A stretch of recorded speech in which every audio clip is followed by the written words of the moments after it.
मोदी के खिलाफ India alliance वाले तो आवाज उठाते ही थे क्योंकि वो तो विपक्ष है, लेकिन अब अपनों ने ही मोदी के खिलाफ आवाज उठाना शुरू कर दिया है। उनमें से एक नाम आप कह सकते हैं पूर्व उपराष्ट्रपति वेंकैया नायडू।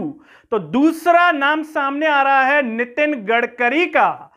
कहते हैं दोस्तों कि जो बड़े लोग होते हैं वो इशारों में अपनी बात कहते हैं। वेंकैया नायडू ने इशारों में मोदी सरकार पर भ्रष्टाचार को लेकर के बड़ी गंभीर बात कह दी है, जिसे आप भी जानेंगे तो आप भी बड़े मजे लेने लगेंगे कि वाह, वेंकैया नायडू साहब ने किस अंदाज में कहा है। तो दूसरी तरफ नितिन गडकरी जी की एक वीडियो वायरल हो रही है, जिसे देखने के बाद लोग तरह तरह के कयास लगा रहे हैं। कह रहे हैं कि नितिन गडकरी मोदी जी से खुश नहीं है। आप वो वीडियो देखिएगा, उसके बाद आप अपनी राय भी बताइएगा। नमस्कार, मैं हूं गिरिराज शर्मा और आप देख रहे हैं सरल टॉक। दोस्तों, जब से लोकसभा चुनाव 2024 के परिणाम आए हैं और परिणाम में इस सामने आ गया है कि मोदी जी जो 400 पार का नारा लगवा रहे थे भीड़ से, अपने कार्यकर्ताओं से, वो नारा पूरा होना तो दूर की बात है, बहुमत तक के लाले पड़ गए। बीजेपी की इतनी सीटें नहीं आ पाई कि वो अकेले के दम पर सरकार बना पाए, उसे अपने घटक दलों के दम पर सरकार बनानी पड़ रही है। ऐसे में इंडिया अलायंस वाले तो कई तरह के सवाल उठा ही रहे हैं, लेकिन अब एक बयान सामने आ गया है पूर्व उपराष्ट्रपति वेंकैया नायडू जी का, जो सोशल मीडिया पर वायरल हो रहा है। क्या कुछ कहा है उन्होंने इस बयान में, वो हम आपको बता देते हैं। जनता जो भी बदलाव करना चाहती थी उसने बड़ी शांति से कर दिया है। मुझे उम्मीद है कि जनता ने जो भी संदेश दिया है उससे लोग समझेंगे। वेंकैया नायडू जी के इस बयान के बाद लोग तरह तरह के सवाल उठा रहे हैं कि वेंकैया जी किसकी ओर इशारा कर रहे हैं।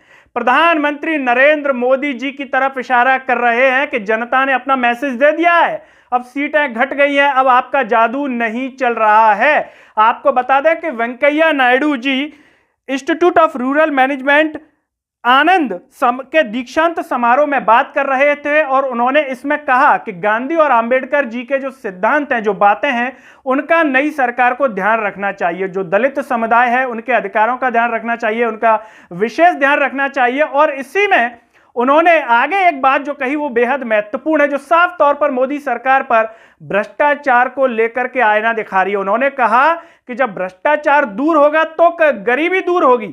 इसका साफ तौर पर मतलब है कि जो मोदी सरकार 80 करोड़ परिवारों को, जो 80 करोड़ नागरिकों को जो मुफ्त में अनाज दे रही है, मतलब गरीबी इतनी बढ़ गई है कि मोदी सरकार में भ्रष्टाचार है, इसीलिए गरीबी है। इसका यही मतलब निकलता है। अगर भ्रष्टाचार नहीं होता तो गरीबी नहीं होती, 80 करोड़ लोगों को जो है मुफ्त का राशन देने की जरूरत नहीं पड़ती मोदी सरकार को। ये वेंकैया नायडू जी ने बड़ी बात कही है और वेंकैया नायडू जी जो है बीजेपी का ही है, यानी कि अपने ही लोग आईना दिखा रहे हैं। तो अब बात कर लेते हैं यहां पर नितिन गडकरी की। नितिन गडकरी की एक पुरानी बात वायरल हो रही है सोशल मीडिया पर, अभी नहीं कही, पुराने समय की है। वो क्या है वो भी हम आपको बता देते हैं।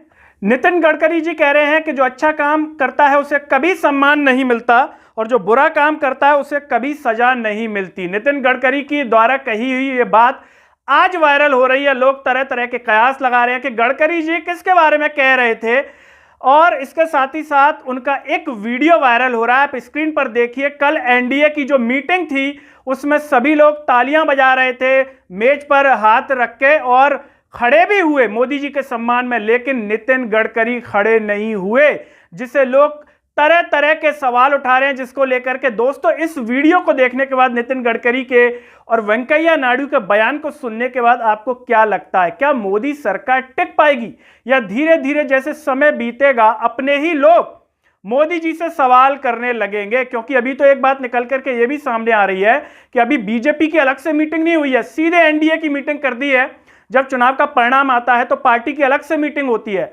लोग राजनीतिक गलियारों में ये कह रहे हैं कि जब बीजेपी की अलग से मीटिंग होगी तो उसमें मोदी का विरोध होगा, क्योंकि मोदी के दम पर अब पूर्ण बहुमत नहीं आया है। ऐसे में उनसे बेहतर कई नेता हैं, जिसमें नितिन गडकरी का नाम सामने आ रहा है प्रधानमंत्री के पद को लिए, शिवराज सिंह चौहान का आ रहा है। ये तो आने वाला समय बताएगा कि क्या होता है और किन चैलेंजेस को मोदी जी को जो है फेस करना पड़ता है। वैसे आप इसे किस तरह से देख रहे हैं, कमेंट बॉक्स में अपनी राय जरूर दीजिए। सरल टॉक के Facebook, Twitter, Telegram, Instagram page को आप जरूर फॉलो कीजिए।